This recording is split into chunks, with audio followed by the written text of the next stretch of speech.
Today's recipe is as unusual as the situation itself. I walk into the studio and ask my director for what needs to be done. And he says, he's absolutely clueless, but nevertheless, he said, fridge mein methi hai, matar hai, aur thode se chawal hai. So I thought, well, methi matar is something that I've already done. So let's do something unusual. Let's combine it with rice and make Methi Mutter Pulao. What say? Hey guys, it's the Bombay Chef Varun Inamdar and welcome to Rajshri Food, which is your ultimate destination for 100% vegetarian recipes. Let's begin with Methi Mutter Pulao. For Methi Matar Pulao, of course, you require methi, which is fenugreek, which is, of course, a winter vegetable. You need mutter, which is again winter vegetable. But nevertheless, you can also use it through the year if it's frozen rightly. Another ingredient, which is very, very important, is the quality of rice. Of course, you can use long grain, short grain, completely personal. Apart from that, you need a few flavorings. Of course, we'll come to that. But now what's happening is picking methi leaves, which are in season. Of course, you need to dust them lightly because there's a lot of mud still in the roots. Snip them off, and then what you need to do is take this and snip off the absolutely tender part like so.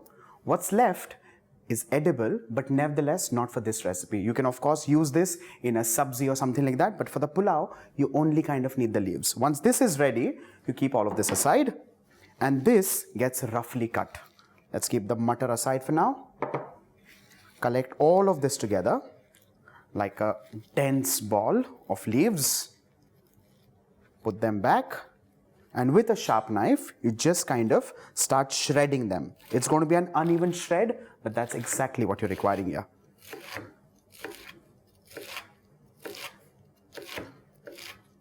That's done and ready. The next is to move all of this aside and move on to red onions. I'm going to slice them.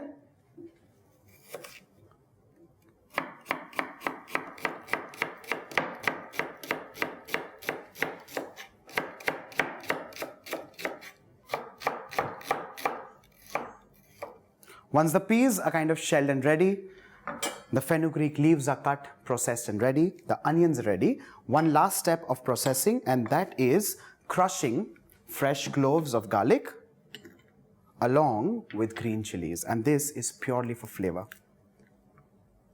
Well, of course, if you want to spike this up, pulaos generally are not spicy per se. It could be mild because it could be served later with something spicy, or the raita could be spicy. That's completely personal.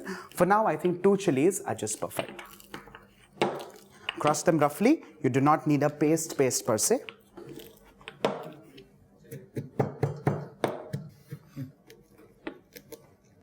Once this is also crushed and ready, the next step is absolutely simple. We heat a cauldron or a pot on high flame, and to this we add in desi ghee. Once the ghee heats up, we begin the recipe with whole garam masala or khada garam masala. First things first, bay leaf, and along with this I'm going to add in some cloves and cinnamon. Before they begin burning, I'm going to add in the red onions. Well, by now you would have realized it's an absolute simple recipe. It's quite my take on a classic Methi Mutter Malai, but that's just about it. The recipe is completely different, and it could be quite a surprise on your dinner table because Methi Mutter in the form of a pulao is something which is unthinkable, I feel. So let's saute this on high flame. Now, at this stage, you can take a personal call. If you want this to kind of become golden brown in color, you can fry it to that stage. Or you can just kind of saute it, just add in a touch of salt, just let it be translucent, and that's also okay. Because eventually, it's a pulao. So all of that is going to become nice, soft and mushy once it gets cooked. Over the years, I've realized that when the onions are slightly undone, especially in a pulao, the pulao eventually becomes softer. Remember that. At this stage, I'm going to add in the crushed garlic and chilies. Well, if you personally like ginger in a pulao, by all means you can do that as well. But I think Garlic, chilies and methi are quite a lethal combination, hence the use of those three.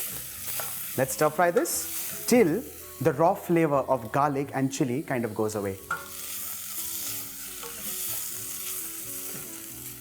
Next, I'm going to add in, of course, the methi which has been cut and ready. Well, through the year, of course, you do not get methi in most cities or most pockets of the world. However, you can, by all means, use something which is frozen. You get frozen methi almost everywhere in most frozen stores. Or you can use a handful of kasuri methi, which is also dried methi. You just have to keep it like in a bowl of hot water, rehydrate it, and use it towards the end. Not now, because it's already kind of withered, it's already kind of dried. Once the pulao is done, you can just sprinkle generously and give it like a steam, and that's just done. Stir fry this on high flame. To this, I'm also going to add in the mutter, which is green peas. You also get this frozen through the year, so no complaints. Finally, I'm going to add in rice, which has been washed 3 times until the water is nice and clear. Well, washing rice is very simple. What you need to do is, of course, pick the rice. First is to choose the quality of rice that you're looking at. The next is to pick it, because there could be grains, there could be impurities, anything. You wash it at least 3 times. You'll realize that when you begin washing it the first time, the water is extremely cloudy because it could be the dust, it could be chemicals, it could be anything. You wash it at least 3 times, drain all the water out, and then you soak it in fresh water again for at least 20 minutes. And that's when we begin the recipe. Next is to add in the rice, which has been soaking for the last 20 minutes.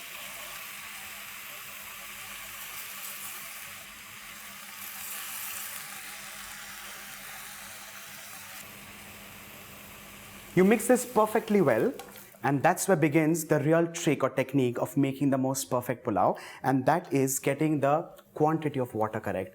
Well, if you're using a bowl full of rice, you always, as a thumb rule, double the quantity of water, always. But there are chances where the rice is a little older, and that's where you'll need another half a cup, but that is only with experience. Remember that? But for now, let's follow the thumb rule, and that is getting the water quantity double to rice.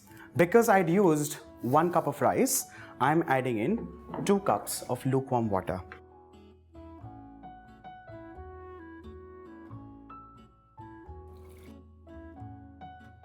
A quick stir, and this is another critical step, because that is getting the salting correct. Well, this is where most of you fail, and I know that personally. I'll give you a simple trick, and that is something that you'll never forget for a lifetime. Always remember, the amount of salt is always as much as seawater.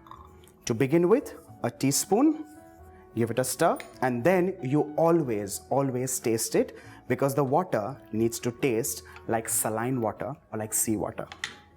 A quick test. Well, I think just perfect. The next step is to allow this to cook on high flame. I'm not giving you a time here because I cannot tell you whether it's going to be boiling for 8 minutes or 10 minutes or 12 minutes, but this is something that you need to see and observe. You will realize that the water on the surface kind of starts bubbling and drying off. That's when you cover it and lower the flame. But till then, high flame, roll boil.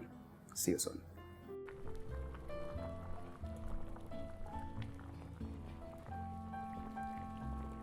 Now if you see, the water on the surface has almost evaporated, but there are still those little bubbles. At this stage, you lower the flame, cover it, and allow this to cook for exactly 12 minutes for the most amazing Methi Mutter Pulao.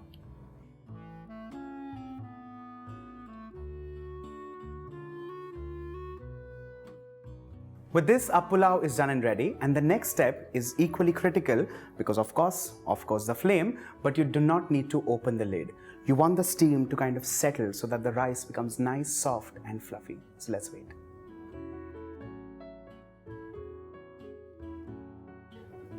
Now this is a recipe for all those, of course, who love methi mutter along with rice. There are no hassles of making anything separate. All you can make is a tomato sour or something like a raita, and just no gravy required. So next time when you have methi mutter in your pantry, you know what to make beyond a methi mutter malai. On that note, do not forget to like, share and subscribe to Rajshri Food, and for more such quick, simple and easy recipes, Stay tuned. Bye for now.